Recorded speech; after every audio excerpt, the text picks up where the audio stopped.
Fresh Word Ministries here in the beautiful city of Jacksonville, Florida. To all our family, friends on Facebook, Twitter, YouTube, we thank God for all of you viewing us. We want you to visit the website, freshwordforyou.com. The way that we set it up to where people are hurting all around the world and they need a fresh word in season, something that they can apply right now.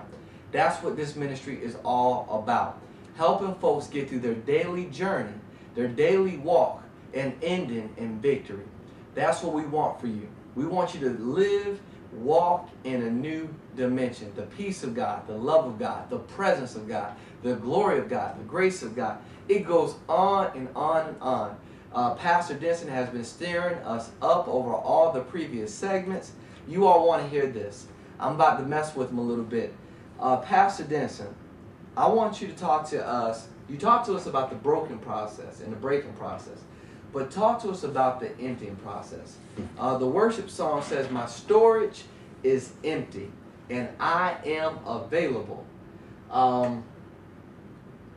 Help us with that. I was sharing a little bit after the segment I ended in between. I want to get it on air again. I recognize the fact that I'm nothing before God. I recognize that all my efforts and my righteousness, the Bible says, is as a filthy rag, a minstrel cloth in His presence. So I understand that everything I have is dependent upon God. The life I live, my health, my attitude, my fight, everything I have is dependent upon God. I'm going to go back. You talk about the emptying process. And it is what you said, a process. And it's something that not to be taken lightly. When you truly get to a point in your life, whether it comes, it's not an age limit put on it. It's not a time frame put on it, but every one of us need to get to that point of empty before God. At the age of 36, I had a heart attack. The doctors told me at that time that I had so much plaque built up in my arteries that they didn't expect me to live another 5 years. They told me, the lady walked in and says, "Look, what we need to do, if you don't do something," she said, just abruptly and plain, "if you don't do something, you're going to die.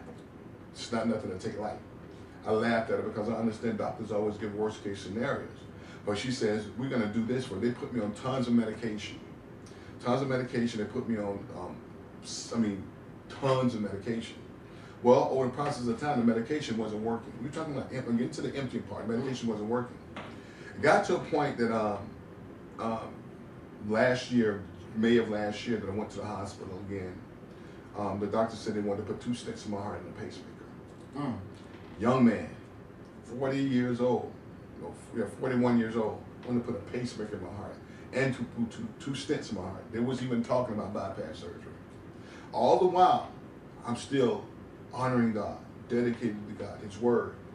I got my mind unfocused off of what the report from God is, because He said, if you're sick, you say you're healed.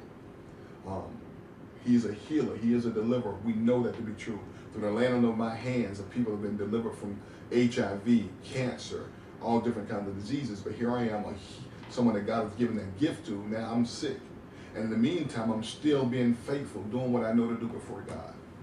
My body and my health is going down. When I got to that point, empty before God, I got to a point one night, I got 3 beautiful children and a lovely wife, and I said, "God, I can't take this no more. It doesn't matter." I got to the point that I said I was trying to hold on to my life and count my life something dear to me rather than dear to God. I got on my knees one night after my son came and said, "Dad, I don't want you to die." I said, "Go in there with your mother. Dad's going to be okay." I got down on my knees that night because all the while I'm saying, "God, I need you to heal my body. I need you to do this. I need you to do this, God." I'm praying. I'm crying before God. God, touch my body. Heal my body, because my family, I want to do this. I want to do this. I'm not done with this. I want to do this for you. I want to do that for you. And in my spirit, something hit me and says, you got to have something more than wanting to live for your children and live for your wife. You got to have a higher purpose if you want to live. And I said, "God, how do I get to that higher purpose?" He says, "Empty everything out before me." And I said, "God, how do I empty out before you?" This is what I did. This is the point I got to. When I got on my knees that night, I didn't think about anything, not even my own life. I thought about just God and God alone. When I got down there, He had broken me so much on the inside that when I got on my knees, I didn't pray for life, health, or strength. I didn't pray that God would take care of my family, my children. I didn't pray that God would do this or God would do that. I wanted to do this, I wanted to do that. I got down and I recall the words that Christ said when he was in the Garden of Gethsemane. But I said, it doesn't matter anymore, God. It's okay with me. I give up. I give up. I give up.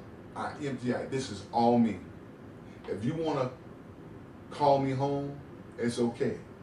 And if you want to keep me here, it's okay too. I said, for me to live is Christ, is you. And for me to die ain't nothing but gain. I said, but whatever you decide to do with my life, it's all right with me. I give you my agenda. I give you my aspirations. I give you my desires. I give you my children. I give you my wife, my church, my bishop, my family. I give you everything. Because nothing else matters now but you. I got on after I prayed that prayer, I got up. I had such peace on the inside of me. Something was broken in me even more. And when I got up, it didn't even matter to me about being sick. It didn't even matter to me that I was on, at the time, 13 blood pressure pills and a heart pill 3 times a day. It didn't even matter to me that the doctors wanted to put 2 stents in my heart and a pacemaker. None of that mattered. I got up off my knees and I said, it's all right now. It's okay now.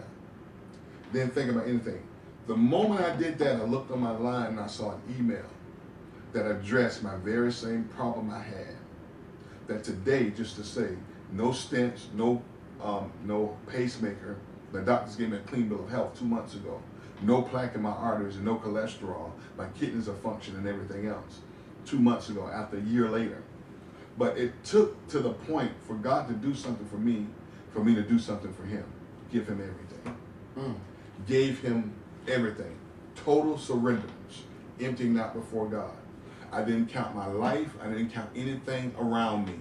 It was just me and God.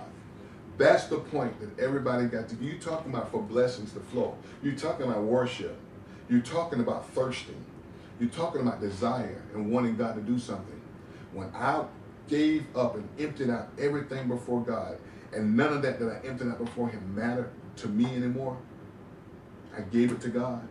That's when he began to bless me, not only physically, financially, and so many other areas of my life, that things began to burst through like a dream, like the dawn of a new day.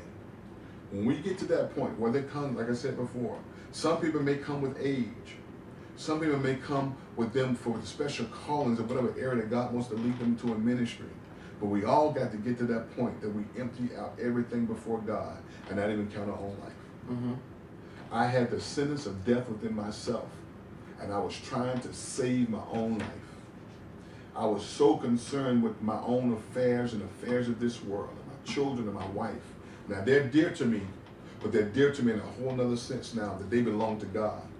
And I cannot take no better care than what God can. So I put my children, my wife, me, and everything, my church, my bishop, everything that was dear and the closest thing to me in this life, I gave it up to God. I emptied it out. So here it is. And I don't want to pick it back up. I want to keep it in your hand. After I did that, not a week later, I was off of all my blood pressure pills. Not even a week later, a week and a half later, I was off of all my blood pressure pills and off a heart pill. I was jogging, working out at the gym, exercising, and ministry. Now, this is the other aspect of it.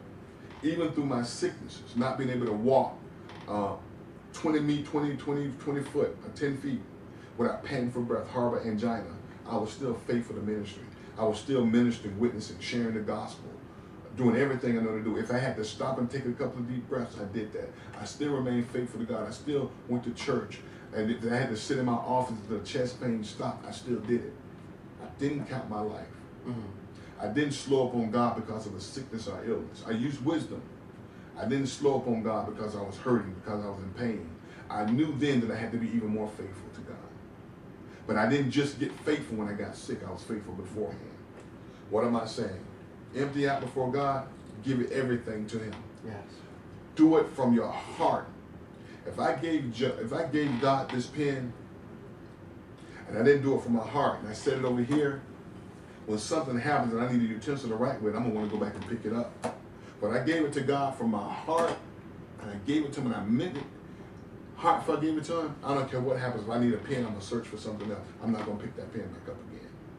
My life and anything else, it belongs to God. It's his. It's in his hand. You talking about emptying out before God? I challenge every one of us to find that place with God. Get by yourself. Going to worship at home. Empty yourself out before God. Sincerely, honestly, from your heart. Give yourself to God. Your aspirations, your dreams, your hopes, and your future. Give it all to God and watch what God do. Great word, great understanding. Listen, we're not out of word. We're just out of time. We're going to close out with one more segment, and we're going to have Pastor Denson just minister to us. I know you all have been enjoying this. Walk in a new dimension based on the worship experience. That's all we have for you for right now, but you don't want to miss the next segment. God bless you.